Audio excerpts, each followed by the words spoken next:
Bom dia, pessoal. Fazendo aqui minha devocional, me deparei com um texto que me chamou bastante atenção. Confesso que ao longo dos anos que fiz teologia, ao longo dos anos que sou pastor, eu nunca tinha atentado para esse texto, embora tenha lido a Bíblia de Gênesis e Apocalipse várias vezes, para ser mais preciso, 4 vezes. Estou agora escrevendo a Bíblia, ou seja, vai me obrigar a ler pela 5ª vez, para que isso aconteça. Então me deparei com esse texto, lá em Deuteronômio 32, nós vamos fazer um passeio aqui em alguns versículos, seria interessante que vocês tomassem até nota, porque vai ser um estudo sistemático acerca da Trindade, que é um tema bastante polêmico entre católicos, protestantes e até mesmo ateus, acerca da Trindade. Embora a Bíblia não mencione esse termo Trindade, mas nós sabemos da existência de Deus na terceira pessoa, Pai, Filho e Espírito Santo, certo? Então, o texto diz o seguinte, 32 de Deuteronômio, versículo 18. Vocês abandonaram a rocha que os gerou. Segunda parte, vocês esqueceram do Deus que o fez nascer. Nós sabemos que a rocha, ao qual o texto aqui se refere, faz alusão à pessoa de Jesus Cristo, conforme você vai ler lá em Êxodo, no capítulo 17, versículo 6, quando Deus manda que Moisés fira a rocha, bata na rocha, para que ela jorre água e mate a sede do povo, tá certo? E lá em Números também, capítulo 20, versículo 11, Deus vai mandar a Moisés falar a rocha. Dessa vez não mais ferir, e sim falar. Só para os irmãos entenderem que a pessoa de Cristo está representada nessa rocha, conforme o apóstolo Paulo vai falar lá em 1 Coríntios 10, versículo 4, Jesus Cristo foi crucificado, ele foi morto, ou seja, ele foi ferido uma única vez, tá certo? Para promover salvação a todos os homens.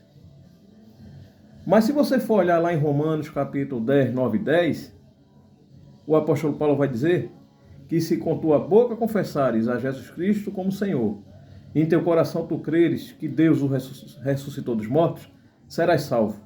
Porque com a boca se faz confissão para a salvação e com o coração se crê para a justiça. Ou seja, Jesus morre no primeiro momento, é ferido para nos trazer salvação, e depois é preciso que nós falemos, confessemos que Jesus Cristo ressuscitou dos mortos. Tá certo? Então veja bem, voltando lá para o Antigo Testamento, em primeiro momento em Êxodo, Deus determina que Moisés fira, fazendo referência à crucificação de Cristo, e no segundo momento, lá em Números 20, que ele fale, fazendo referência à nossa confissão, para que a salvação de Cristo faça efeito em nossas vidas. Então perceba que a rocha aí é Cristo, está muito claro isso. Lá em 1 Coríntios 10, Paulo vai dizer, e beberam todos de uma mesma bebida espiritual, porque bebiam da pedra espiritual que os seguia. A pedra era Cristo. Ou seja, se a pedra era Cristo, tá certo? E no texto que nós temos aqui em mãos, Deuteronômio 32, na referência do versículo 18, vocês abandonaram a rocha que o gerou, ou seja, Cristo gerou. Mas nós sabemos que quem gerou foi Deus. Ou seja, logicamente, Deus e Cristo é a mesma pessoa. E vocês esqueceram do Deus que o fez nascer. Ou seja, na primeira parte do texto diz que foi a rocha que o gerou, e na segunda parte do texto diz que Deus que o fez nascer. Nascer e gerar é a mesma coisa. Ou seja, se a rocha fez gerar, e a rocha é Cristo, e Deus fez nascer, logicamente a essência de Deus está em Jesus Cristo. Ok? Então nós vamos agora lá para Atos dos Apóstolos, capítulo 5, aquele episódio onde Ananias e Safira tentaram enganar na venda de uma propriedade para ficar com parte do dinheiro, onde a prática seria doar tudo e depois fazer a repartição.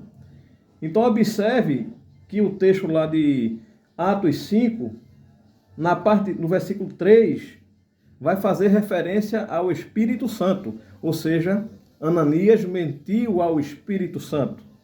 Na parte 4, versículo 4, já vai falar o seguinte: não mentiste aos homens, mas mentisse a Deus. Ou seja, se no versículo 3 diz que mentiu ao Espírito Santo, e no versículo 4 diz que mentiu a Deus, damos a entender que Deus e o Espírito Santo também são a mesma pessoa. Tá certo? E no versículo 9, aí já falando com Safira, tornou-lhe Pedro: por que entraste em acordo para tentar ao Espírito do Senhor? Ou seja, versículo 3, Espírito Santo, versículo 4, Deus, e versículo 9, Espírito do Senhor. Então, mais uma vez, está aí a conjuntura de que Deus, Pai, Filho e Espírito Santo são um. Para finalizar, está lá em 1 João, capítulo 5, versículo 7, que diz o seguinte: porque 3 são os que testificam no céu, o Pai, a Palavra e o Espírito Santo. E estes 3 são um. Ou seja, a Bíblia não fala o nome Trindade, mas nos traz, desde o Antigo Testamento até o Novo, a teoria de que de fato são 3, mas que os 3 são um. É muito difícil as pessoas entenderem, ou seja, raciocinarem a esse respeito, porque como é que pode 3 ser um? Alguns vão dizer que seria aí uma adoração a 3 deuses, politeísmo, porque são 3 deuses. Na realidade não são 3 deuses, é um Deus. Mas esse Deus, ele se divide em 3 pessoas distintas. É bom deixar claro isso, que muita gente confunde. São 3 pessoas distintas. O que é ser distinto? É ser diferente. O Pai, o Filho e o Espírito Santo. São 3. Agora os 3 contêm a mesma essência. Deu para entender? Por que não seriam a mesma pessoa? Porque você vai perceber que existem diálogos entre os 3. A exemplo, Jesus no Getsemane, quando ele vai dizer: Pai, afasta de mim este cálice. Ou seja, era impossível Jesus falar com ele mesmo. Ou seja, se ele estava se dirigindo a Deus ali, é porque ele e Deus são pessoas distintas. A mesma coisa quando Jesus é batizado lá no Jordão por João Batista, a Bíblia diz que se ouvir uma voz, onde Deus diz: esse é meu filho amado, a quem me comprazo, vai falar da referência da pomba, do Espírito Santo, né, o significado do Espírito Santo, que desceu, e o próprio Jesus Cristo está lá sendo batizado. Então perceba que tem 3 pessoas, agora contém a mesma essência, ou seja, os 3 têm a essência de Deus. E para finalizar, isso é um entendimento meu, respeito quem pensa o contrário, mas esse Deus ao qual nós servimos, ele se subsiste em 3 pessoas distintas e que atuaram em momentos distintos da história da humanidade. Ou seja, Deus, o próprio Deus, no Antigo Testamento, na condução do povo de Israel, na peregrinação, na saída do Egito, aquela coisa toda.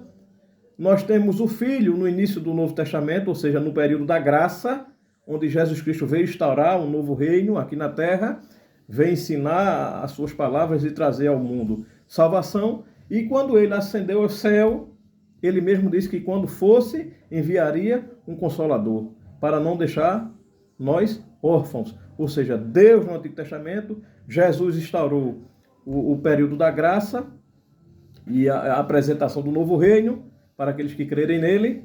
E, em terceiro lugar, o Espírito Santo, que atua hoje nos nossos dias, ou seja, habita dentro de nós. Então fica aí, Deus atuando de forma diferente, em períodos diferentes, para atender o seu plano de salvação para toda a humanidade. Que Deus abençoe. Amém.